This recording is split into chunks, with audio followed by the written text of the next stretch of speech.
to be. What do you see in the market that's a little different?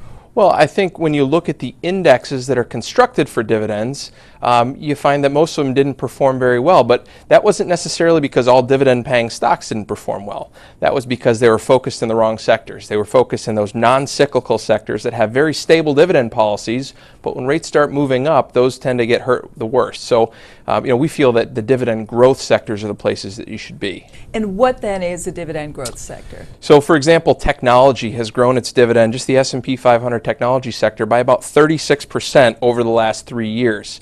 Financials have grown their dividend by about 26% over the last 3 years, and that's an annualized rate. And we think those two sectors going forward will continue to sort of maintain that trend because they've got a lot of cash, they've got a lot of growth prospects, and the financial sector, especially as rates rise, the yield curve steepens, and that's good for their net interest margins. Technology is a little strange, right? We never thought we'd have tech companies paying dividends. So you think it is a lasting trend? Will it be beyond some of the big name companies that pay out? Yeah, so I think as these companies hit maturity and they really have so much cash on their balance sheets, they've got very low debt ratios, and the largest, more mature companies especially, but some of the smaller companies as they mature will also begin paying dividends, because I think mainly because investor preference. Investors want dividends at this point in the cycle. So you have a technology dividend fund. Can you only hold companies that have actually paid out, or do you hold any names